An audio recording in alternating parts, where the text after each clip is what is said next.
Hello dear Earthlings, कैसे हो आप लोग? Fit and fine, healthy. आज बहुत जोश में होना बराबर। क्लास 12 बहुत दिन बाद आ रहा है क्योंकि बीच में पूरा आप updation and all the other videos, all the other lectures are coming. And अभी 12 का जो है जिसका वो रेगुलर पैटर्न है, वीक में 4 lectures and according as we have scheduled your videos will be coming as per that. So welcome to Vibrano. I hope all of you are fit and fine, healthy. Are you hunting your dreams? You are hunters for me. ये class 12 के बाद ना एक एक लोग शिकारी बन जाते हैं अपने। उसके बाद वो साइंस का, फिजिक्स का इतना चरम पे पहुंच जाते हैं क्योंकि 11-12 पढ़ने के बाद they know all the ABCD of physics और साइंस। और उसके बाद तुम कोई भी थ्योरी थीसिस पढ़ोगे या कोई भी नया कुछ सोचने का कोशिश करोगे, then you will get the answer. क्योंकि अगर ABCD जानते हो then you can write A for apple, B for ball. So that is the concept कि snatch your dream, hunt your dreams like a tiger or tigers hunt their meat, their flesh. So you are hunters. So hunt जो भी तुम्हारा dream है, जो भी exams crack करना है, NEET, JEE, IIT, it doesn't matter. Just be consistent, focused and every day remind yourself of your dreams. कभी भी अपना दिया हुआ प्रॉमिस, दिया हुआ टाइम पे हम लोग नहीं तोड़ेंगे। जो दिया हुआ हम लोग ने टाइम है उसको हम लोग निभाएंगे। If you want to wake up at 7 o'clock, wake up 8 o'clock, wake up, but don't break your promise. That's the only thing. Okay, enough of motivation. Let's start today's lecture, Gauss law application. Gauss law application का already बहुत सारी चीज़ हम लोग कर चुके थे। Previous lecture अगर जो नहीं देखे हो तो प्लीज़ पहले वो प्रीवियस लेक्चर देखो। Only then you will be understanding this lecture, because this lecture is completely dependent on Gauss law. और गॉस लॉ और उसके ऑलरेडी एप्लीकेशन हम लोग पढ़ चुके हैं। यानी इसका जो प्रीवियस पार्ट है, जाओ वाइब्रेनो ऐप में और क्लास 12 के इलेक्ट्रोस्टैटिक्स में सबसे नीचे तुमको गॉस लॉ मिलेगा। एंड गॉस लॉ चाहे यूट्यूब में भी देखो, लास्ट पार्ट ही है, उसमें ऑलरेडी हम लोग एप्लीकेशन पढ़ चुके हैं कि गॉस लॉ क्या है, उसको कैसे अप्लाई करते हैं ना। कोई भी एक पॉइंट पे कैसे हम लोग गॉस लॉ निकालते हैं, कितना इलेक्ट्रिक फ्लक्स निकालते हैं, इलेक्ट्रिक फील्ड कैसे निकालते हैं, है ना।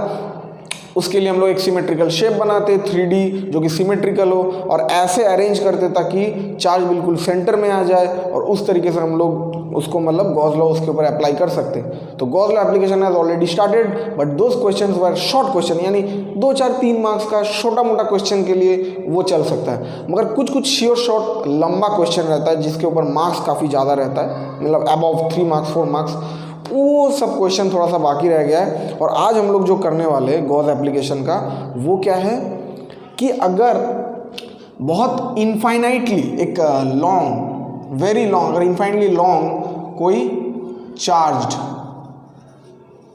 वायर, उसका इलेक्ट्रिक फील्ड हम लोग निकालने वाले हैं। Gauss law is applicable but not always useful, क्योंकि उसका कारण यही रहता है कि हम लोग उसको तुरंत के तुरंत अगर कहीं पे भी इस्तेमाल करना चाहते नहीं, उसके लिए कुछ क्राइटेरिया फुलफिल करना पड़ता है। उसका सिमेट्रिकल शेप, 3D शेप, और उस जो शेप बनाएंगे यानी जो गॉसियन सरफेस जिसको हम लोग बोलते हैं, उस गॉसियन सरफेस पे इलेक्ट्रिक फील्ड का वैल्यू सेम होना चाहिए और हर एक पॉइंट पे गॉसियन सरफेस का, और उस इलेक्ट्रिक फील्ड और एरिया का कॉम्पोनेंट जो सेम डायरेक्शन में होगा उन्हीं को हम लोग यूज़ कर सकते हैं, तभी जाके गॉस लॉ एप्लीकेबल हो सकता है। So that is the reason. तो इधर हम लोग इलेक्ट्रिक फील्ड को निकालेंगे मगर अप्लाई किसको करेंगे? Gauss law. क्यों? क्योंकि इलेक्ट्रिक फ्लक्स में EDA cos थीटा ये फॉर्मूला जैसे आता है, वही इलेक्ट्रिक फ्लक्स को निकालने के लिए Q इनसाइड, अंदर जितना चार्ज होता है, डिवाइड बाई एप्सिलॉन नॉट आता है। तो दोनों में कुछ लिंक तुमको समझ में आ रहा है, तो इसी के सहारे हम लोग उसके लिए निकालिए। तो गॉस लॉ है, गॉस लॉ से इलेक्ट्रिक फील्ड। तो देखो फर्स्ट क्वेश्चन जो फर्स्ट हम लोग का डेरिवेशन बोर्ड लेवल पे आता ही है, that is that there is a infinite long wire में प्लस इन्फिनिटी ऊपर दे रहा हूँ, माइनस इन्फिनिटी नीचे मार्क कर रहा हूँ। First of all infinitely long अगर कोई वायर बोल दे तो इसका मतलब ये मत सोच लेना कि वो एकदम हेवन तक जा रहा है, हेल तक जा रहा है, ऐसा नहीं है।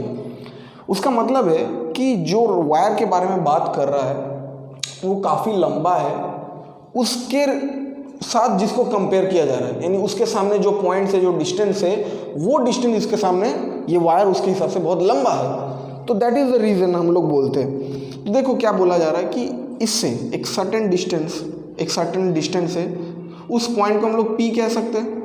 इस P पॉइंट का जो डिस्टेंस है वो कितना है, R। तो इस R डिस्टेंस में हम लोग को निकालना है इलेक्ट्रिक फील्ड इंटेंसिटी। तो इसका मतलब देखो, इसको क्यों हम लोग इनफाइनाइटली लॉन्ग बोल रहे हैं, क्योंकि ये जो R डिस्टेंस है ये वेरी वेरी स्मॉल है कंपेयर टू द वायर। तो अगर ये इसके सामने बहुत स्मॉल है, यानी टेंस टू अगर 0, अगर मैं बोलूँ कि बहुत स्मॉल डिस्टेंस है, तो इसके सामने ये तो इनफाइनाइट हुआ, इसी के लिए, इसी कॉन्सेप्ट से।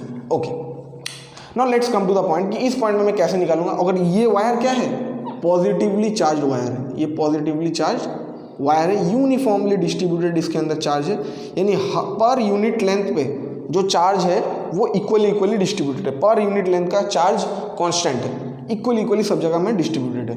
तो इस पॉइंट पे मेरे को अगर इलेक्ट्रिक फील्ड इंटेंसिटी निकालना है तो मेरे को एक गॉसियन सरफेस ड्रॉ करना पड़ेगा, सिमेट्रिकल। तो ये अगर ऐसा है तो मैं एक सिलेंडर अगर मैं एज्यूम कर लेता हूँ, मान के चलो ये एक उतना ही R डिस्टेंस पे, क्योंकि ऑब्वियसली कि जो वायर होगा वो बिल्कुल सिलेंडर, ये जो मैं अभी सिलेंडर ड्रॉ कर रहा हूँ उस सिलेंडर के एक्सिस के थ्रू गुजरेगा। थोड़ा सा इधर ड्राइंग बिगड़ते हुए, ओके, बिल्कुल एक्सिस से पास होगा, ठीक है। एक्सिस से पास होने का कारण क्या है, ताकि जो चार्ज इसके अंदर से इनसाइड जो चार्ज है उससे सरफेस का डिस्टेंस इक्वल रहे। अगर मैं वायर हूँ और मेरे चारों ओर एक सिलेंडर बना दिया एकदम बिल्कुल चारों ओर, और मैं अगर बिल्कुल सेंटर से यानी एक्सिस से पास कर रहा हूँ, तो इसका मतलब क्या है, मेरे जो सिलेंडर रहेगा उस सिलेंडर से मेरा डिस्टेंस आगे से, पीछे से, नीचे से, सब जगह से इक्वल होगा। ये होना जरूरी है, तभी इसको मैं क्या कह पाऊँगा, गॉसियन सरफेस, वरना मैं गॉस लॉ कभी इस्तेमाल नहीं कर पाऊँगा।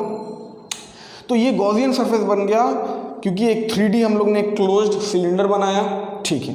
क्यों बनाया, ताकि मैं गॉस लॉ को अप्लाई कर सकूँ, ऑब्वियसली बात है। अच्छा, इससे जो डिस्टेंस है वो हर जगह, यानी आगे पीछे इधर से पूरा सिलेंडर है ना, ऐसे कर्व्ड है, तो यानी हर एक जो इसका जो सरफेस, सिलेंडर का जो सरफेस रहेगा उसके हर एक पॉइंट पे इलेक्ट्रिक फील्ड क्या होगा, electric field will be same, ठीक है। इलेक्ट्रिक फील्ड सब जगह सेम होगा, ओके। अब देखो क्या करना पड़ेगा कि अगर ये गॉस लॉ एप्लीकेशन के लिए परफेक्ट है तो हम लोग को अभी क्या इस्तेमाल करना पड़ेगा कि इसका जो टोटल इलेक्ट्रिक फ्लक्स है वो क्या होगा, फाई इज इक्वल टू ये वायर का मेरे को चार्ज देखना पड़ेगा। मगर चार्ज देखने से पहले एक चीज़ समझ लो कि जो सिलेंडर हम लोग ने ड्रॉ किया है ना, ये ज़रूरी नहीं है कि पूरा वायर को कवर कर लेगा। ये एक सर्टेन लेंथ का वायर को कंटेन किया है और उस लेंथ को मैं मान लेता हूँ कि वो लेंथ कितना है, L लेंथ। तो L लेंथ तक का सिलेंडर है और L लेंथ तक का मैंने वायर को कंसीडर किया, बाकी वो इससे लंबा हो सकता है, जरूरी नहीं कि पूरा वायर इसके अंदर घुस जाना चाहिए। मैंने एक सर्टेन लेंथ को मैंने गॉस लॉ अप्लाई करने के लिए सिलेक्ट किया L लेंथ का, और उतना ही लंबा एक मैंने सिलेंडर ड्रॉ किया जिसका रेडियस है R, क्योंकि उस रेडियस R डिस्टेंस में मेरे को इलेक्ट्रिक फील्ड चाहिए, इस सरफेस में चाहिए, ओके। ये L, इतना L पे जो चार्ज है मैं मान लेता हूँ कि इसके अंदर चार्ज है Q inside, Q amount of charge है इतना लेंथ के अंदर, डिवाइडेड बाई L, तो मेरे को क्या मिल जाएगा, लैम्डा। क्योंकि जब इनफाइनाइटली लॉन्ग मेरे पास लेंथ होगा तो उसका टोटल चार्ज भी इनफाइनाइट हो जाएगा भाई, जितना लंबा उसका लेंथ उतना लंबा उसका उतना ज़्यादा उसका चार्ज होगा। तो मेरे को लैम्डा गिवन होगा क्योंकि पर यूनिट पे चार्ज जो होगा वो कांस्टेंट होगा, और वो मेरे को देख सकता है 1 मीटर का बता देगा, यूनिट लेंथ का मेरे को बता सकता है, मगर 10 किलोमीटर 20 किलोमीटर 1000 किलोमीटर पूछोगे तो नहीं बता पाएगा। That is why we need to know the lambda, and lambda it is linear charge density. यही होता है हमारा लीनियर चार्ज डेंसिटी, यानी पर मीटर लेंथ पे कितना चार्ज एक्यूमुलेटेड है, ओके।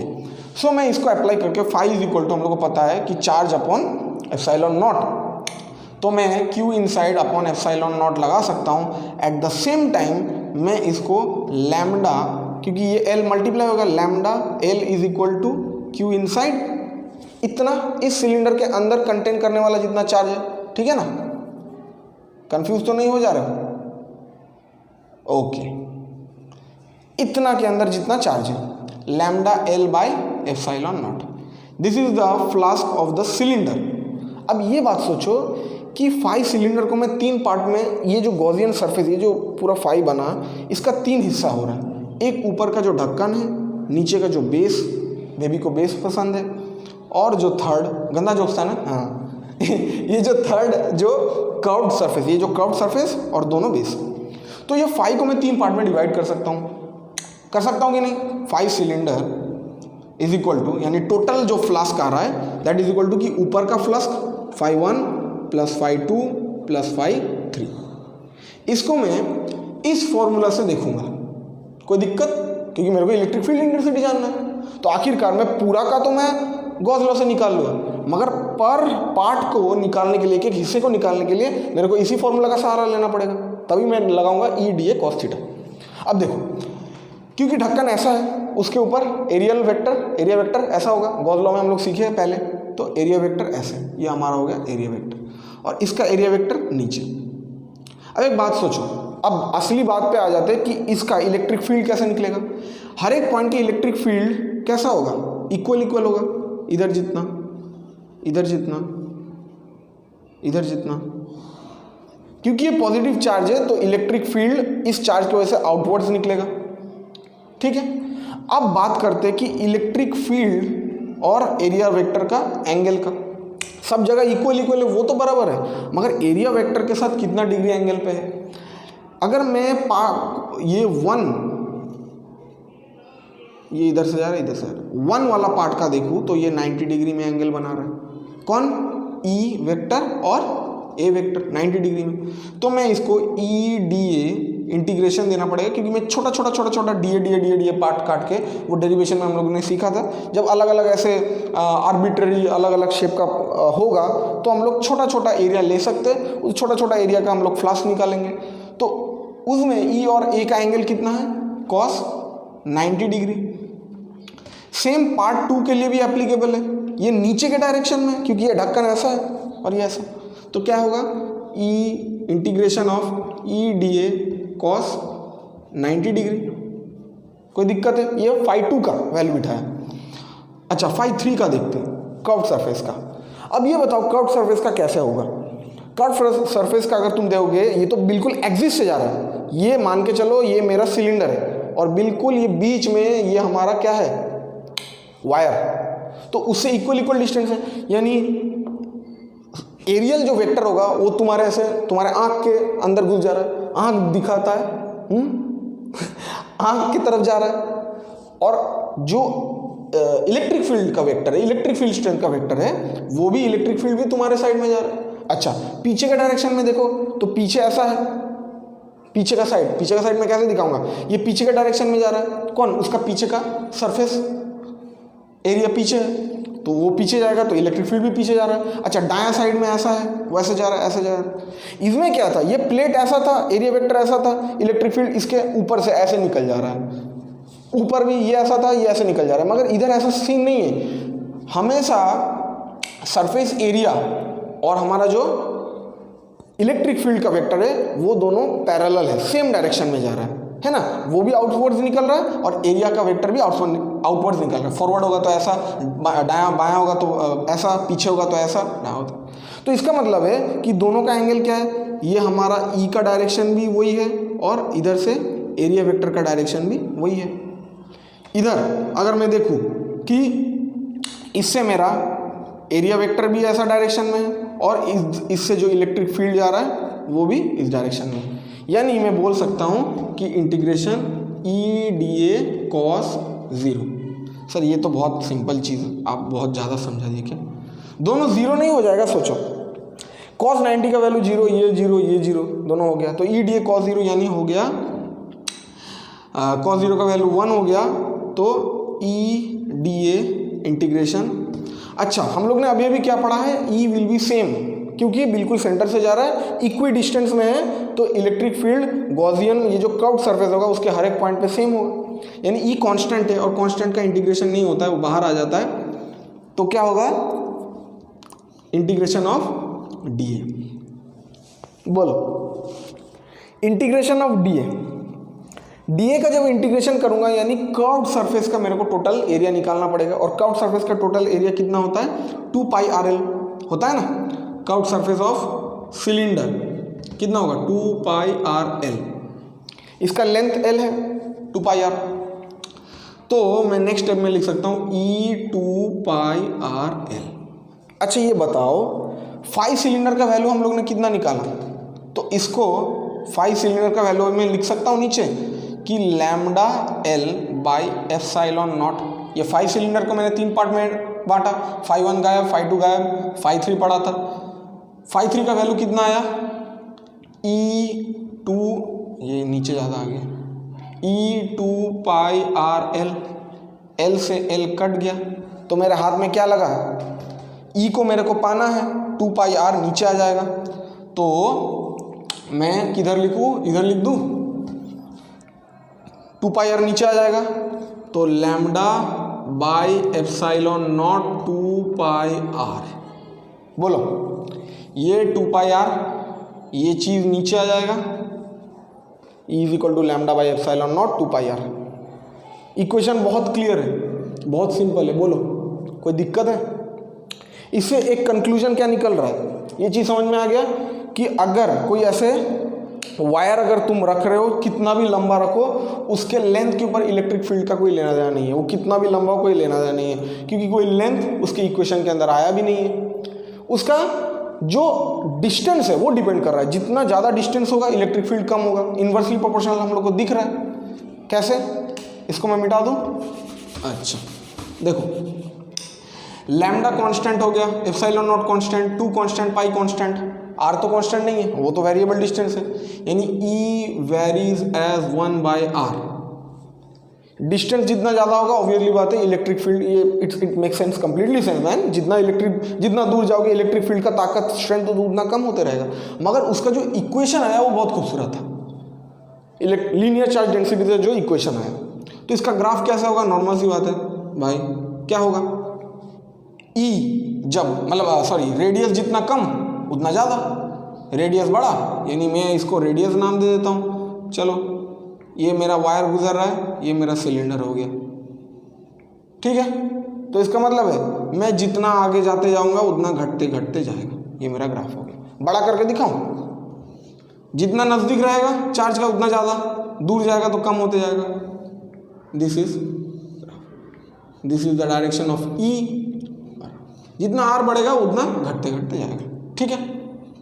कोई डाउट, कोई दिक्कत नहीं है ना, सिंपल। बोलो इसको पॉज करके पूरा लिख लो, स्क्रीनशॉट ले लो। अभी तो तुम्हारा टेक्नोलॉजी है, हम लोग के टाइम पे रुकी सर, रुकी, मत पछिए, लिखने दो, ठीक है। चलो नेक्स्ट। नेक्स्ट टाइप ऑफ, देखिए ये सब डेरिवेशन वगैरह, इसके ऊपर काफ़ी कुछ अच्छे हम लोग के पास न्यूमेरिकल्स है। बट एक्चुअली कि हम लोग जब न्यूमेरिकल्स ही करेंगे एकदम कॉम्पिटिटिव लेवल का, हाई लेवल का न्यूमेरिकल्स, तब उसके अंदर सब टाइप का ये जो लॉन्ग जो ये वायर है इसके ऊपर काफ़ी IIT नीट जेई में आने वाला न्यूमेरिकल्स है, वो तब उस टाइम पे करेंगे। आज बस जो सबसे धांसू डेरिवेशन करना पड़ता है ना, जो बोर्ड में कुछ ना कुछ एक ना एक ऐसे आ ही जाता है, या उसका जो फॉर्मूला रहता है, इन लोग का जो फॉर्मूला, ये जो आया हम लोग का formula lambda by 2 pi r epsilon, ये ऐसे लॉन्ग कंडक्टर का फॉर्मूला किस तरीके से है या उसका कहाँ किस तरीके से अप्लाई हो रहा है, ये चीज़ हम लोग आज सीख रहे हैं। तो इसके ही रिलेटेड थोड़ा सा और एक इम्पॉर्टेंट डेरिवेशन जो कि सिलेंडर के ऊपर है। अब सिलेंडर कैसा भाई, अब मान के चलो ये लीनियर चार्ज था, बस एक लाइन था, एक वायर जैसा मान सकते। इस वायर को मैं अगर थोड़ा सा मोटा कर दूं और बड़ा कर दूं, इसका रेडियस को थिकनेस बढ़ा दूं, तो क्या ये बन जाएगा, एक सिलेंडर बन जाएगा। और इसी सिलेंडर के ऊपर अगर चार्ज डिस्ट्रीब्यूटेड है, मगर सिलेंडर तो 2 टाइप का हो सकता है, एक क्या है हॉलो और दूसरा क्या हो सकता है सॉलिड। तो 2 कॉन्सेप्ट समझो भाई। हॉलो अगर तुम सिलेंडर, ये दोनों क्या है सिलेंडर, CYL लिख दूँ तो समझ जाना। ओके, हॉलो सिलेंडर में एक क्या हो सकता है, कंडक्टिंग, ठीक है, ठीक है। और सॉलिड में भी एक क्या हो सकता है, ये दोनों के लिए, ये हॉलो के लिए भी कंडक्टिंग हो सकता है, सॉलिड के लिए भी कंडक्टिंग हो सकता है। तो जब मैं ऐसे सिलेंडर के इलेक्ट्रिक फील्ड निकालूंगा, चाहे वो हॉलो हो चाहे वो सॉलिड हो, सॉलिड मतलब अंदर भी बहुत कुछ ऐसे सामान वामान भरा है ऐसे, तो इन दोनों केस में मैं अगर चार्ज डालता हूं तो इनके सरफेस में आके एक्यूमुलेट हो जाएगा। This is the tendency of charge to move towards the surface, because why is that, देखो कंडक्टिंग है। कंडक्टिंग मतलब क्या, अगर तुम इलेक्ट्रॉन्स को या चार्ज को रख रहे हो तो फ्लो हो सकता है। और कोई भी चीज़ के अंदर, कोई भी मेटल के, जब तुम ऊपर चार्ज डालते हो तो उसके सरफेस के ऊपर से फ्लो होके चले जाता है, उसके अंदर नहीं जाता है।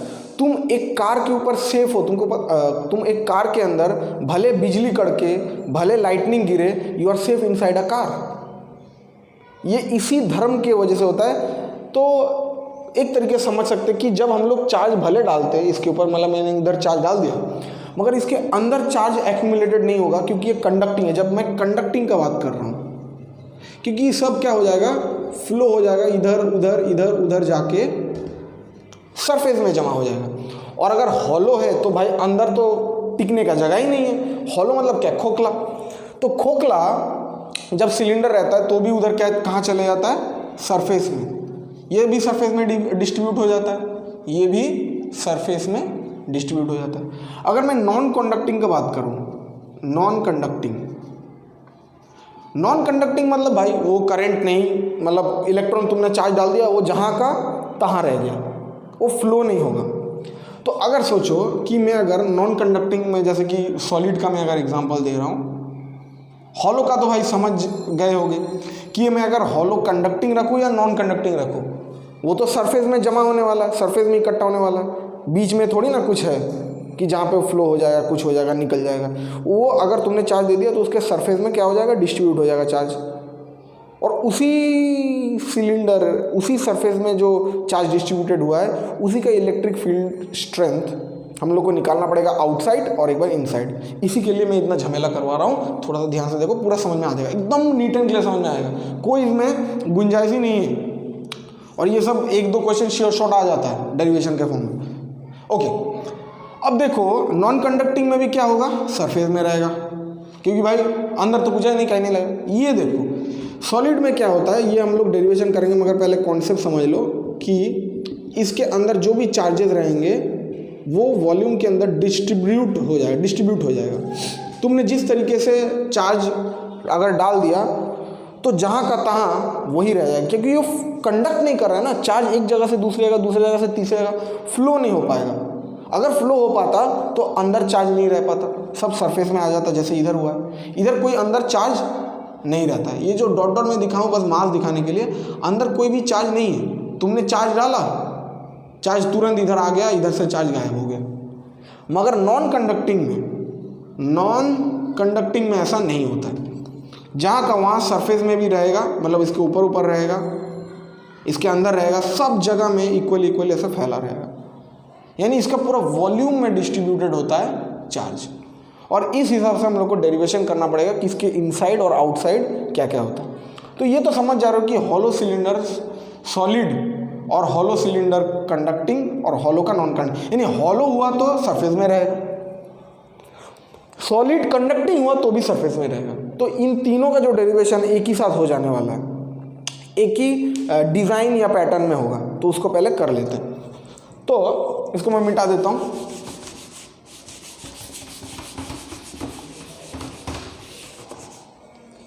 तो समझ जाओ कि मैं जब सॉलिड कंडक्टिंग का बात करूँ, सॉलिड कंडक्टिंग और hollow and hollow conducting and non conducting, ये दोनों एक ही खेत का मूल्य है, इसमें कोई टेंशन नहीं है और इसका भी कोई टेंशन नहीं है। ये सब हम साथ साथ ओके, तो अब हम लोग क्या करते हैं ना, ऐसे ये सॉलिड हो चाहे हॉलो हो चाहे नॉन कंडक्टिंग हो, तीनों के लिए सिनेरियो एक ही टाइप का सिलेंडर बनेगा। भले सॉलिड के लिए अंदर मास रहेगा मगर वो नाम के वास्ते, क्या के वास्ते, नाम के वास्ते। अच्छा, इसका जो रेडियस है मैं सेंटर से कर दूं r डिस्टेंस दूर में, हो गया r डिस्टेंस दूर में। जब r डिस्टेंस दूर में आ गया तो इसका इनसाइड, यानी मेरे को एक ऐसा पॉइंट सेंटर, इसका जो centre axis, centre of axis से जो लाइन पास कर रहा है उससे कोई ऐसा पॉइंट लेना है जो कि रेडियस से छोटा हो, यानी व्हेन दिस r, ये एक मैं डिस्टेंस लूंगा which is less than the radius. इसके इनसाइड में मेरे को अभी में क्या विचार करना है, electric field inside cylinder. Inside लेने के लिए मेरे को एक ऐसा डिस्टेंस लेना पड़ेगा जो कि जिसका डिस्टेंस रेडियस से छोटा हो। क्लियर? अच्छा, इसके लिए मैं क्या कर सकता हूँ, सोचो। इस पॉइंट पे मेरे को अगर इलेक्ट्रिक फील्ड निकालना है तो पहले मैं जान तो लूँ कि मेरा चार्ज कहाँ पे, चार्ज तो हमारा सरफेस में है। तो बहुत बच्चे लोग को ऑलरेडी आइडिया अभी आ चुका है, जो कि फास्ट दिमाग दौड़ाते हैं कि भाई इस पॉइंट पे इलेक्ट्रिक फील्ड कितना होने वाला है। फिर भी हम लोग को डेरिवेशन करके ही हम लोग को साबित करना पड़ेगा कि क्या इसका वैल्यू है। तो इस पॉइंट के चारों ओर हम लोग कैसे करेंगे, यूजुअली एक गॉसियन सरफेस बिल्ड करेंगे ताकि मैं प्रूफ कर पाऊँ। क्या होगा, एक मैंने ऐसा छोटा सा गॉसियन सरफेस ड्रॉ किया, ठीक है। इसका चलो मैंने लेंथ ले लिया, एक सर्टेन लेंथ ले लिया, एल ले लिया, इसका रेडियस है आर। तो एक बात बताओ कि इस सिलेंडर का मैं अगर फ्लास्क कंसीडर करता हूँ, क्योंकि ऐसा गोल एक सिमेट्रिकल शेप मैंने बनाया कुछ भी, तो इस phi cylinder is equal to, इसका 3 पार्ट होगा। जैसे पहले था ये 1 पार्ट, ये 2 पार्ट, ये 3rd पार्ट। ऊपर का बेस नीचे का बेस हम लोग को पता है उसका क्या हर्ज होने वाला है, कट जाएगा ना। क्यों कट जाएगा, क्योंकि अगर इसके अंदर चार्ज होता भी, अभी तो समझ में आ गया है कि इसके अंदर चार्ज नहीं है, ये चार्ज अगर बाहर भी निकलता तो भी ये 90 डिग्री, ये ऊपर जाता, इसका एरिया वेक्टर, इसका डायरेक्शन ऐसे होता और ई का डायरेक्शन ऐसे होता, 90 डिग्री वैसे, नीचे भी ऐसा तो खत्म हो जाता, आधा खेल उधर ही खत्म हो जाता। तो φ1 φ2 खत्म हो जाता। तो पहले तो मैं ऐसे ही मिटा दूंगा कि अगर अंदर चार्ज भी होता तो ये दोनों क्या हो जा रहा है, 0 हो जा रहा है। और φ3 का वैल्यू क्या है, अगर इलेक्ट्रिक फील्ड बाहर जाता तो क्या होता, ई डी ए से इंटीग्रेशन होता, ठीक है। और फाई सिलेंडर का, एक सिलेंडर के अंदर अगर चार्ज होता है तो उसका फॉर्मूला क्या होता है, Q inside divide by epsilon not, Gauss के लॉ के अनुसार। तो भाई मेरा E कांस्टेंट है, बाहर चला गया क्योंकि सिमेट्रिकल शेप है, सब जगह में इलेक्ट्रिक फील्ड इंटेंसिटी इक्वल रहेगा, सेम रहेगा। और मेरा जो टोटल एरिया है वो कितना आएगा, 2 pi small R L. Obviously बात है, ये सिलेंडर का मैं बात कर रहा हूँ, इस सिलेंडर से मेरे को कोई लेना देना नहीं क्योंकि अंदर की बात चल रहा है। क्योंकि चार्ज तो भाई बाहर है, ये तो अंदर आ गया, तो इसका रेडियस से मेरे को कोई लेना देना नहीं। क्यू इनसाइड, इसके अंदर कोई चार्ज है क्या, क्यू इनसाइड का वैल्यू कितना है इधर, 0। तो जब क्यू इनसाइड ही 0 आ गया तो मेरे को समझ में आ चुका है कि ई का वैल्यू क्या आएगा, 0। For inside the value is 0, यानी अंदर मेरा पूरा वैल्यू 0 हो रहा है। ठीक, कोई दिक्कत नहीं है। अच्छा, इलेक्ट्रिक फील्ड तभी क्रिएट होता जब मैं सरफेस पे पहुंचूंगा, तब जाके मेरा इलेक्ट्रिक फील्ड इंटेंसिटी हाईएस्ट होता है। ये हम लोग नेक्स्ट आउटसाइड जब हम लोग इसका सिलेंडर को देखेंगे तभी पूरा क्लियर हो जाएगा। तो इसके आउटसाइड में क्या होगा, तो मैं अंदर वाला मिटा देता हूँ, ठीक है, ओके। अब हम काम करते हैं कि इसका आउटसाइड में कल्पना करते हैं क्या हो रहा है। कल्पना, द ग्रेट कल्पना चावला, वो वाला कल्पना चावला नहीं, इमेजिन वाला कल्पना Chawla. Okay, now what we will do कि मैं आर से बाहर एक आर लूँगा, एक पॉइंट लूँगा जो अपने रेडियस से बड़ा होगा, यानी this distance will be greater than the radius of the cylinder. If we may say that is only when we can find electric field of cylinder outside. Outside में मैं कितना है तभी मैं निकाल पाऊंगा। तो इस जगह पे मैं अगर ये भी r डिस्टेंस दूर, चलो ये भी r डिस्टेंस दूर, और मैं क्या कर लिया, एक गॉसियन सरफेस क्रिएट कर लिया। बहुत ही खतरनाक, ठीक है, कर सकता हूँ। ड्राइंग के ऊपर मत जाओ, बस समझ लो कि ये एक मैं गॉसियन सरफेस बना लिया। Clear? Gaussian surface is imaginary, ठीक है, बहुत बढ़िया, ठीक है। अब हम लोग काम क्या करेंगे कि ये गॉसियन सरफेस के रेस्पेक्ट में अंदर का जो ये इतना सिलेंडर है उसका सब कुछ इलेक्ट्रिक फील्ड वगैरह, फ्लक्स वगैरह कैलकुलेट करेंगे। तो देखो ये अंदर जो है, ये जो सिलेंडर है, ये मान के चलो एक बड़ा सिलेंडर के बीच में छोटा सिलेंडर, जो जिसके घर में प्यूरीफायर है ना आरओ का, तो देखना आरओ का वो डब्बी के अंदर, वो जो बाहर का डब्बी रहता है जहाँ पे फिल्टर को रखा जाता है, जहाँ जो वाटर को प्यूरीफाई करने के लिए एक स्पॉन्ज का ऐसे खंभा दिया जाता है। तो एक बड़ा सिलेंडर के अंदर छोटा सिलेंडर को घुसाया जाता है। ऐसे बहुत सारे घर में चीज़ होगा, तो वैसा वाला कंसेप्ट ये बिल्कुल सेंटर उसके बीच से एकदम जा रहा है और उसके बाहर एक बड़ा सा सिलेंडर। तो इस पॉइंट पे मैं अगर इलेक्ट्रिक फील्ड निकाल दूं, मेरे को इक्वेशन समझ में आ जाएगा कि क्या इक्वेशन होता है। कोई भी सिलेंडर के आउटसाइड अगर कोई चार्ज है, मगर इसका सरफेस में चार्ज है, ये दिमाग में स्टोर रखना। अच्छा, बहुत बढ़िया। तो भाया ये इसका मेरे को अगर निकालना है ये पूरा बड़ा सिलेंडर का, तो ये बड़ा सिलेंडर का मैं लेंथ ले लेता हूँ L, ठीक है ना, L ले लेता हूँ। उसी के हिसाब से मैं अंदर का उतना ही लेंथ का सिलेंडर एनालिसिस करूँगा, यानी इतना तक जो लेंथ है, इतना तक जो लेंथ है अंदर का हो बाहर का हो, वो कितना है L। तो मैं पूरा बड़ा वाला सिलेंडर के लिए मैं अगर फ्लास्क निकालना चाह रहा हूँ, तो what will be the equation, Q inside bye epsilon naught. और इसके Q इनसाइड में कुछ है, कितना है Q इनसाइड, अंदर चार्ज कितना है।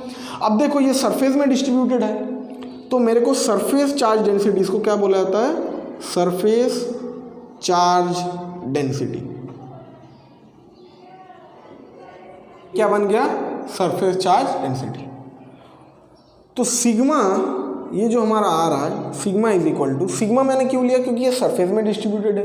The charge is no longer distributed on a line, so that's why we can't take lambda, instead we have to take surface charge density which is sigma.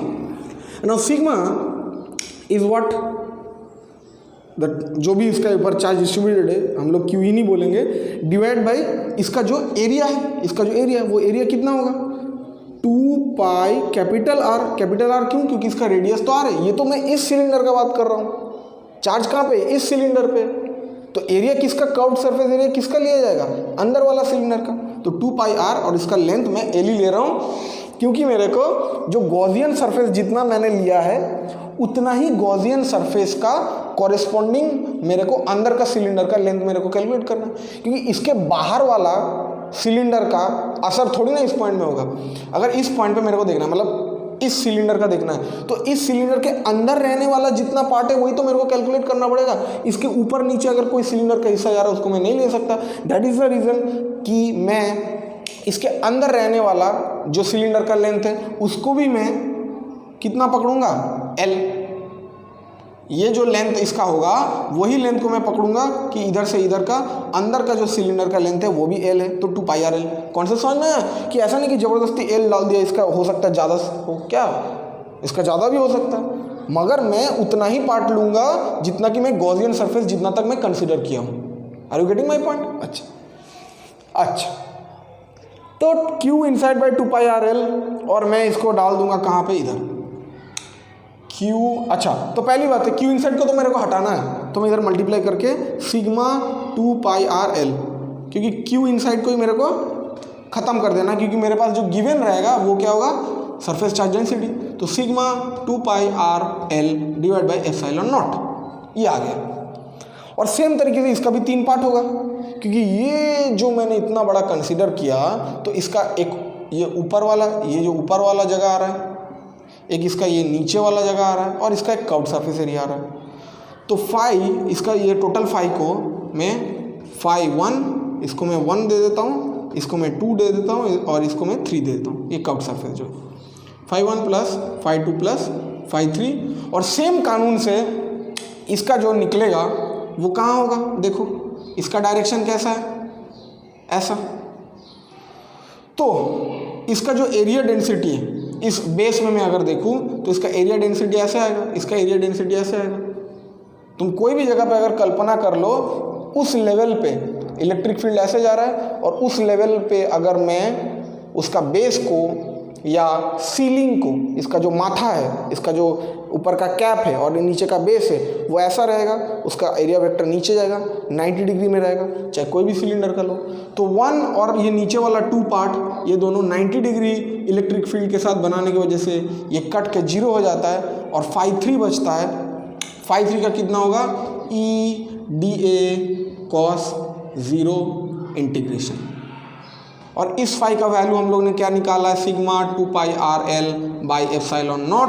और obviously बात है cos 0 है 1, D A vector, D A को मैं integrate करूंगा क्योंकि ई constant बाहर आ जाएगा, और मैं डी ए को इंटीग्रेट करूंगा तो ये क्या हो जाएगा ई, और टोटल डी ए सबका डी ए मैं जोड़ दूंगा, छोटा छोटा जो एरिया मैंने निकाला उसको मैं जोड़ दूंगा, तो टोटल एरिया आएगा। टोटल एरिया कितना आएगा, 2 पाई छोटा आर एल, याद रखना छोटा आर एल। क्यों छोटा आर एल आएगा, क्योंकि मैंने ये बड़ा वाला लिया है, ये समझ रहे हो। So that is the reason कि ये 2 पाई आर एल इस हिसाब से होगा, ठीक है, क्योंकि ये जो आर डिस्टेंस है ये कहाँ से है, इससे, इधर से, ठीक है। आर डिस्टेंस दूर मतलब that is far from the centre of the cylinder. Centre of the cylinder से कितना, दैट इज ग्रेटर, दैट, तभी तो मैं ग्रेटर लिख पाया हूँ कि ये जो आर है ये आर से बड़ा होना चाहिए। अब बड़ा मतलब क्या है, इस पॉइंट से इसका लेंथ इतना है, इस पॉइंट से इसका लेंथ, ठीक है, कोई दिक्कत नहीं है। अच्छा, थोड़ा सा खिंचू हो गया है, don't mind but understand the concept. अब देखो, अब मैं सिंपली क्या करूँगा, इक्वेट कर दूंगा, फ्लक्स का वैल्यू ये इक्वल टू ये, तो that means sigma 2 pi are L by epsilon not is equal to E 2 pi are L. So 2 pi से 2 पाई गया, एल से एल गया, बचा क्या, आर से आर मत काट दियो क्योंकि ये अंदर का सिलेंडर का रेडियस है, छोटा वाला रेडियस है, बाहर वाला रेडियस है। ई क्या आता है, sigma are by epsilon not R is equal to E. बोलो कोई दिक्कत है, ई का value sigma are by epsilon not R, ठीक है। सिग्मा कांस्टेंट सिलेंडर का जो जहां पे चार्ज डिस्ट्रीब्यूटेड है उसका रेडियस है, ये जहां पे डिस्ट्रीब्यूटेड है, that's why it's constant. Obviously बात है कि ज़्यादा बड़ा उसका रेडियस हुआ तो सरफेस बहुत ज़्यादा हो जाएगा, सरफेस बहुत ज़्यादा हो जाएगा तो ऑब्वियसली बात है इलेक्ट्रिक फील्ड बढ़ेगा। उसके लिए आर ऊपर के साइड में, अगर रेडियस बढ़ गया, आर का वैल्यू बढ़ गया तो ई का वैल्यू बढ़ जाएगा, सरफेस बढ़ जाएगा, है कि नहीं, सरफेस बढ़ गया, चार्ज बढ़ गया, ठीक है। तो ये कांस्टेंट है, ये कांस्टेंट है और ये तो कांस्टेंट है ही, तो क्या मिल रहा है मेरे को, ई इन्वर्सली प्रोपोर्शनल टू 1/r। ये मज़ेदार एक आया कॉन्सेप्ट। इसका मतलब क्या है कि एक बात को समझना पड़ेगा, दोनों को मैं अगर, यानी इनसाइड जो मैंने पिछले टाइम पे पढ़ा, अब इसको हम लोग इधर पोंछ देते, ये अगर तुमने लिख लिया है तो मैं इस ऊपर में मैं ग्राफ को ड्रॉ करता हूँ। इनसाइड और आउटसाइड वाले कॉन्सेप्ट को एक ग्राफ में समझते हैं कि अगर मैंने ये ले लिया हमारा गॉसियन जो अपना असली सिलेंडर है, और इस सिलेंडर को हम लोग ने ग्राफ के हिसाब से ड्रॉ करने की कोशिश किया, तो देखो क्या आता है। जब हम लोग ने अंदर था, जितना टाइम तक अंदर था कितना था, 0 था, यानी ये मेरा डिस्टेंस का बात चल रहा है और ये मेरा इलेक्ट्रिक फील्ड का बात चल रहा है। इस पॉइंट पे ये मेरा आ गया इलेक्ट्रिक फील्ड। तो मैं जैसे ही रेडियस तक पहुंचूंगा तब तक मेरा इलेक्ट्रिक फील्ड थोड़ा भी ऊपर नहीं जाएगा, 0। अंदर क्या हम लोग ने प्रूव किया था, 0 होगा। जैसे मैं रेडियस तक पहुंचा तुरंत सबसे ज़्यादा हो जाएगा।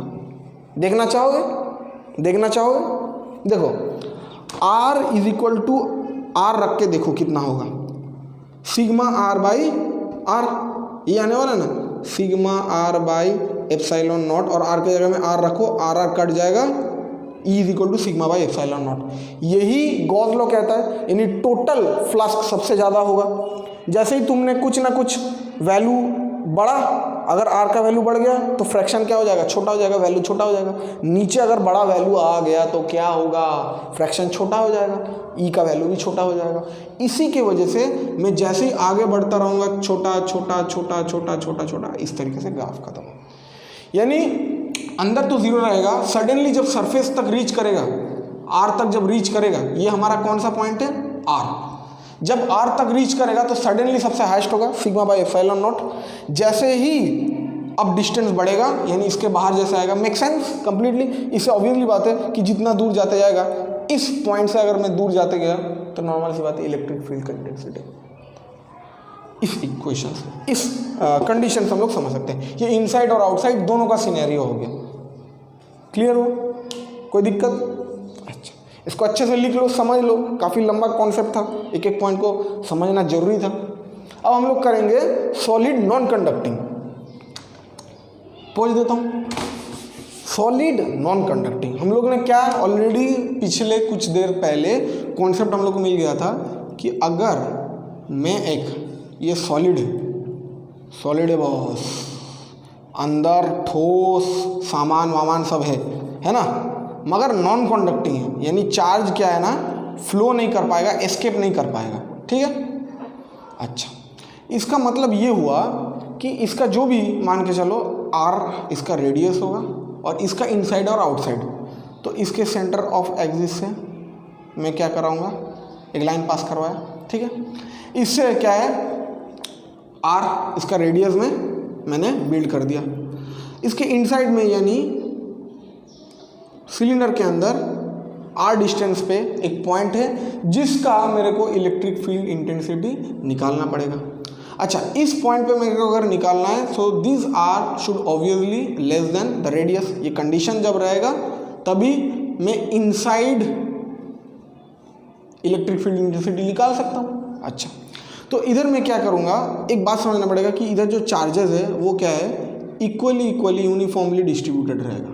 समझ रहे हो, ये सिनेरियो रहेगा, क्योंकि चार्ज कहीं एस्केप नहीं हो रहा है, वॉल्यूम के अंदर हर एक पॉइंट पे डिस्ट्रीब्यूटेड है। तो इस जगह पर मेरे को क्या करना है, एक उतना ही डिस्टेंस पे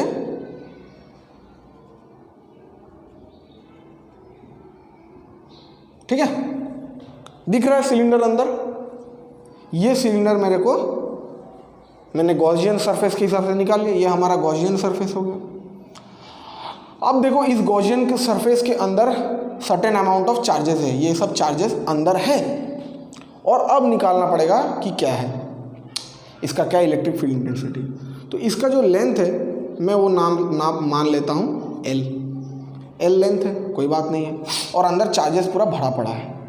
तो फर्स्ट ऑफ ऑल कि ये जो अंदर वाला जो छोटा वाला सिलेंडर, क्योंकि बाहर वाला सिलेंडर से हम लोग कुछ लेना देना नहीं है, 5 सिलेंडर इज इक्वल टू इसका वही 3 पार्ट डिवाइड करने वाला कॉन्सेप्ट, ये हमारा 1 पार्ट, ये 2 पार्ट, ये 3 पार्ट, तो 5 1 + 5 2 + 5 3, और एज यूजुअल हमेशा ऊपर और नीचे वाला प्लस कैंसिल आउट हो जाता है, 5 3 बचता है। 5 3 का मतलब क्या होगा, ई इंटीग्रेशन ऑफ डी ए, क्योंकि ये कांस्टेंट है, इसको पहले अभी बाहर निकाल ले रहा हूँ, कॉस थीटा तो कॉस 0 होने वाला है, और सिग्मा वो कितना आएगा टोटल सिलेंडर से, गॉस लॉ के हिसाब से निकलेगा कितना, Q inside divide by epsilon not.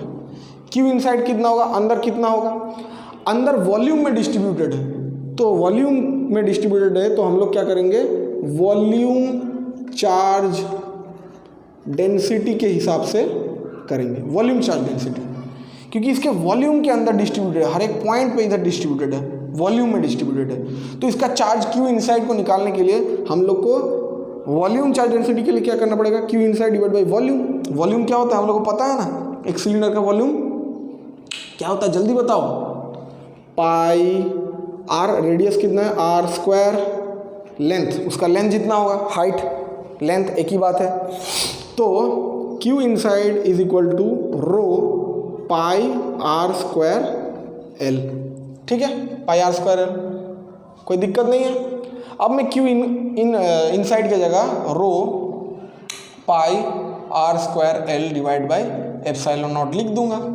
अच्छा, एरिया, अब इसके लिए तो मेरे को इंटीग्रेट करूंगा तो इसका जो छोटा छोटा छोटा छोटा छोटा छोटा छोटा कर्व्ड सरफेस का एरिया मेरे को निकालना पड़ेगा, क्योंकि ऊपर का और नीचे का एरिया तो खत्म हो गया एज यूजुअल जो हम लोग पीछे करे थे।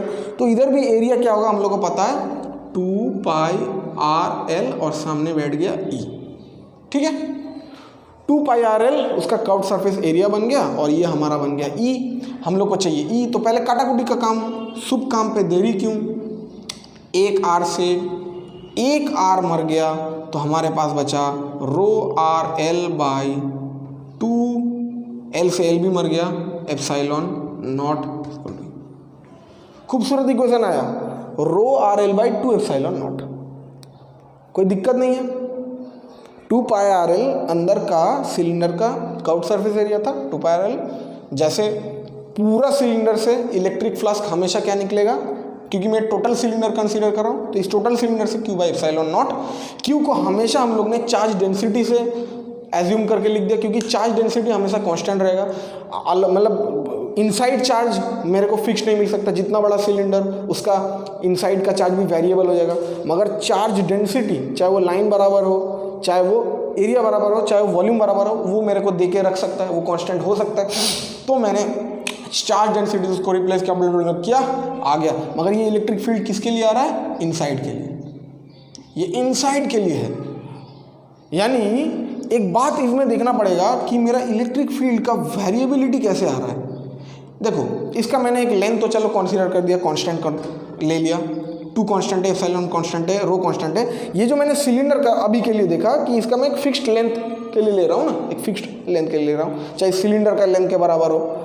तो अगर लेंथ फिक्स्ड हो जाए तो वेरिएबल कौन रहता है, r। इसको मैं अगर कांस्टेंट ले लेता हूँ तो e is directly proportional to r आता है। व्हाट डज इट से, यानी मेरा रेडियस जितना बढ़ेगा इलेक्ट्रिक फील्ड उतना बढ़ेगा। इतना देर से हम लोग ने सब कुछ क्या कर रहे थे, रेडियस बढ़ने से, यानी जितना मैं दूर जा रहा था इलेक्ट्रिक फील्ड इंटेंसिटी घट रहा था। मगर इसको सोचो, मैं और थोड़ा सा बड़ा सिलेंडर कर दिया तो उसके अंदर ज़्यादा अमाउंट ऑफ चार्ज घुस जाएगा। यानी ऐसा लग रहा है कि जितना मैं बड़ा सिलेंडर करूँगा उतना लेयर ऑफ चार्ज मेरे ऊपर लपेटता रहेगा। मैंने बड़ा सिलेंडर किया और 2-3 चार्ज का लेयर लपेट गया, और बड़ा सिलेंडर किया और चार्ज, ऐसे मतलब लग रहा है वो टिश्यू पेपर जैसा चार्ज का कोई एक भवंडर है, मतलब ये है पेपर है, उसको मैं लपेट के सिलेंडर को उतना बड़ा कर रहा हूँ। तो ऑब्वियसली बात है, अगर सिलेंडर बड़ा होगा तो उसके अंदर चार्ज का अमाउंट बढ़ने के लिए ई का वैल्यू बढ़ जाएगा। तो इनसाइड का कहानी को दिमाग में रखो, आउटसाइड का कहानी को देखते हैं, फिर दोनों का एक साथ ग्राफ कर देंगे और फिर चैप्टर आज के लिए लेक्चर खत्म हुआ। ओके, इसको मैं रब कर दूं तो भाई साहब ये हमारा हो गया, और इसके आउटसाइड में मेरे को ले लेना है एक गॉसियन सरफेस, ठीक है। ओके, मैंने इस गॉसियन सरफेस को ले लिया। ये ऑब्वियसली बात है कि इसके ये r डिस्टेंस दूर पे है और ये क्या है, इससे स्मॉल r डिस्टेंस। ये ऑब्वियसली बात है कि ये सिलेंडर का radius must be greater than r, तब ये सेटिस्फाई हो सकता है, इससे बड़ा होगा। अच्छा, जब ये इतना डिस्टेंस दूर है तो भाया क्या होगा, सोचो। इस टाइम पे मेरे को निकालना पड़ेगा, ये मेरा गॉसियन सरफेस है, तो इस गॉसियन सरफेस का फ्लास्क सिलेंडर टोटल में निकाल रहा हूं, तो ये क्या होगा, Q inside divided by epsilon not. इसके इनसाइड में क्या है, ये हमारा चार्ज पूरा भरा पड़ा है, क्योंकि क्या है, नॉन कंडक्टिंग है, सरफेस तक है। हाँ, सरफेस तक, सरफेस के बाहर नहीं। मैं बाहर नहीं ड्रॉ करना चाह रहा हूँ, हो सकता है बाहर चला गया ताकि मैं सरफेस को इंडिकेट कर पाऊँ, ठीक है ना। बाहर नहीं जा रहा है, सरफेस तक है। और कितना ड्रॉ करूँ, हो गया घिजी मिजी। तो ये अंदर जितना भी है वो पूरा ठोस चार्ज का पूरा गोला एक सिलेंडर बैठा है। मगर फॉर्मूला तो वही होगा, मगर रो निकालने के लिए, अभी Q इनसाइड को हटाने के लिए मेरे को रो निकालने के लिए क्या करना पड़ेगा, Q इनसाइड बाई वॉल्यूम। ये वॉल्यूम पूरा अक्खा अंदर का सिलेंडर का आएगा, that means pi capital R square, और इतना तक मैं लेंथ को नाप मान लेता हूँ L, क्योंकि इतना गॉसियन सरफेस का कॉरेस्पॉन्डिंग इतना सिलेंडर का मेरे को लेंथ लेके काम करना है। उसका ऊपर वाला सिलेंडर थोड़ी ना ये वाले पार्ट में इफेक्ट डालने वाला है। मान के चलो ये वाला चार्ज का इलेक्ट्रिक फील्ड इधर थोड़ी ना इफेक्ट डालने वाला है, इसका जो सामने सामने इधर से निकल रहा है, इधर से निकल रहा है, ठीक है ना। तो इसका मैंने उतना लेंथ ले लिया, मगर इसके अंदर का ये पूरा सिलेंडर का रेडियस काम आएगा, ठीक है। तो Q inside by pi are square L. Okay, अब मैं Q इनसाइड के जगह में pi are square L multiply करके क्या लिख दूंगा, pi are square L rho divided by epsilon not, ठीक है, बराबर। अब मैंने फाई सिलेंडर को 3 पार्ट में तोड़ना है, phi 1 plus phi 2 plus phi 3, तीनों फ्लास में टूट गया। वही वाला राम कहानी भाई, इस सरफेस का ऊपर नीचे का गया गायब, यानी ये दोनों गया 0, और बचे रहने वाला है कौन, ई। अब मैं डायरेक्टली एरिया कर देता हूँ, वो इंटीग्रेट करूँगा, लिखूँगा क्या भाई, 2 पाई आर एल, 2 पाई छोटा आर, क्यों, ये वाला रेडियस मेरे को लेना, ये बड़ा वाला, ठीक है, 2 पाई आर एल, क्योंकि मैं किसका मेरे को निकालना है, ये वाले सिलेंडर का, ये गॉसियन सरफेस है, गॉसियन सरफेस का सिलेंडर का। अंदर का मैं सिलेंडर सिर्फ ये इसी के लिए निकाल रहा था कि इनसाइड चार्ज देखने के लिए। अब इनसाइड चार्ज मेरे को देखना है, तो इनसाइड चार्ज का जो वॉल्यूम चार्ज डेंसिटी है, उसके लिए मेरे को उसका अंदर का उसका रेडियस का ज़रूरत पड़ रहा था। मगर मैं जब ऐसे इस तरीके से फ्लास्क निकाल रहा हूँ, तो फ्लास्क मेरे को कहाँ का निकालना है, इस सरफेस का फ्लास्क निकालना है, थोड़ी ना इसका निकालना है। तो 2 पाई आर एल, तो इज इक्वल टू क्या हो जाएगा, ई 2 पाई आर एल, और मैं एल से एल को काट दिया, आर से एक आर मर गया, और क्या कुछ मरने वाला, पाई से पाई गया, और ई का वैल्यू आ गया, यह नीचे आके रो आर बाई 2 एप्सिलॉन नॉट। देखो कितना खूबसूरत चीज़ आया, रो आर और ये 2 एप्सिलॉन नॉट नीचे आ गया। तो इसका मतलब ये कहना चाह रहा है कि मेरा अंदर के रेडियस के साथ तो कोई लेना देना नहीं है, क्योंकि मेरा रो ही सब कुछ बता दे रहा है ना। अच्छा, इसमें कुछ गलती हुआ, हाँ गलती हुआ। देखो हम लोग ने नहीं देखा,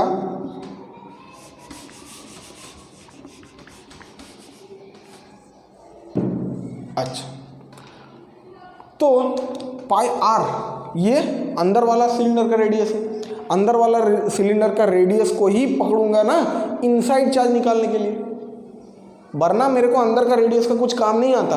मगर मेरे को अंदर कितना चार्ज है उसको निकालने के लिए उसका वॉल्यूम और उसका charge density, volume charge density को मल्टीप्लाई करना पड़ेगा। कैपिटल आर है, ये बार बार ध्यान रखना, तभी मेरे को क्या मिलेगा, क्यू इनसाइड। तो मैं क्यू इनसाइड के अंदर क्या रख दूंगा, rho pi are square L divided by epsilon not. ये मेरे को ई चाहिए तो मैं ई उस साइड में रख दूंगा, और 2 पाई आर एल नीचे आ जाएगा। तो 2 पाई आर एल, तो एल से एल गया, पाई से पाई गया, रेडियस मत काट दियो, तो क्या हो जाएगा, rho R square divided by epsilon not 2 epsilon not R. बोलो, ये खूबसूरत सा इक्वेशन है, rho R square by 2 epsilon not. ये अंदर वाला रेडियस है, आर स्क्वायर होना पड़ा क्योंकि मेरे को वॉल्यूम के रेस्पेक्ट में निकालना था, ये सिर्फ चार्ज के लिए आया। मगर जो रेडियस का बात चल रहा है, यानी डिस्टेंस बढ़ने के साथ जो चेंज होने वाला है इलेक्ट्रिक फील्ड इंटेंसिटी, वो इसके ऊपर डिपेंड कर रहा है। ऑब्वियसली बात है, अगर मेरा अंदर का सिलेंडर और जाड़ा और मोटा हुआ तो मेरा क्यू यानी अंदर का चार्ज का वैल्यू और बढ़ेगा, इनसाइड चार्ज और बढ़ेगा, वो अलग मामला है। तो मैंने क्या कर दिया भाई, सिंपली इसको काम करते कि ये कांस्टेंट, ये कांस्टेंट, ये कांस्टेंट, ये कांस्टेंट है, तो हमारा क्या आ गया, ई वेरीज 1/r। ये आउटसाइड के लिए, और इनसाइड के लिए क्या आया था, ई वेरीज r। अब थोड़ा सा ग्राफ ड्रॉ करके देखते हैं। सॉलिड, ये टॉपिक किस चीज़ का हुआ, नॉन कंडक्टिंग, ये मत भूल जाना बोलते बोलते, सॉलिड नॉन कंडक्टिंग। तो मैं सॉलिड नॉन कंडक्टिंग का अगर मैं एक ग्राफ बनाऊं तो देखो कैसे बनेगा, ठीक है। कैमरा में दिख रहा है इस चीज़ को, ओके। नाउ ऑब्वियसली बात है कि मेरा जब अंदर तक था, यानी इस लेवल तक जब था बर्दाश्त, बर्दाश्त तक तब जब था, यानी सरफेस तक जब मैं जा रहा था तब तक मेरा ग्राफ ऊपर चढ़ रहा था। मैक्सिमम कब हुआ? मेरे रेडियस पे हुआ। सबसे ज़्यादा कब हो जाएगा? जब मैं आर का वैल्यू बराबर आर के बराबर रखूँगा, ठीक है, तब मेरा मैक्सिमम तक होगा। कभी भी तुमको सरफेस में अगर इलेक्ट्रिक फील्ड निकालना है तो आर, स्मॉल आर की जगह में तुमको क्या रख देना है? रेडियस ऑफ द सिलेंडर, इस सिलेंडर का जितना होगा। अच्छा, सरफेस के आउटसाइड जैसे ही मैंने गया, मैंने जैसे ही पैर बाहर रखा तो ये मेरा क्या है? रेडियस है। तो डिस्टेंस है, डिस्टेंस में जितना बाहर जा रहा हूँ, और ये मेरा क्या है? इलेक्ट्रिक फील्ड है। तो डिस्टेंस और बढ़ते ही मेरा ग्राफ धीरे धीरे धीरे धीरे नीचे की तरफ घटने लगा। So this is only applicable when it is a solid non conducting, तब एप्लीकेबल है, क्योंकि अंदर भी चार्ज हमेशा ही रहता है, तो अंदर कभी भी जीरो नहीं होता है। कब जितना मैं बाहर जाते रहूँगा चार्ज बढ़ते रहेगा, मगर सरफेस तक ही जब तक चार्ज है, इतना तक चार्ज है, इसका बाउंड्री तक एकदम चार्ज है, उसके बाहर मैंने गया तो घटता जाएगा। उम्मीद करता हूँ ये समझ में आ गया है। ये 3-4 जो हम लोग ने डेरिवेशन 4-5 किया, ये बहुत इंपॉर्टेंट है, बोर्ड लेवल पे लंबा क्वेश्चंस के फॉर्म में देता है। इसके रिलेटेड अच्छे जेई लेवल, नीट लेवल का बहुत सारे क्वेश्चंस है, वो एप्लीकेशंस के और न्यूमेरिकल में हम लोग करेंगे, नेक्स्ट वीडियो में करेंगे। तब तक पढ़ते रहो, सुरक्षित रहो। जय हिंद।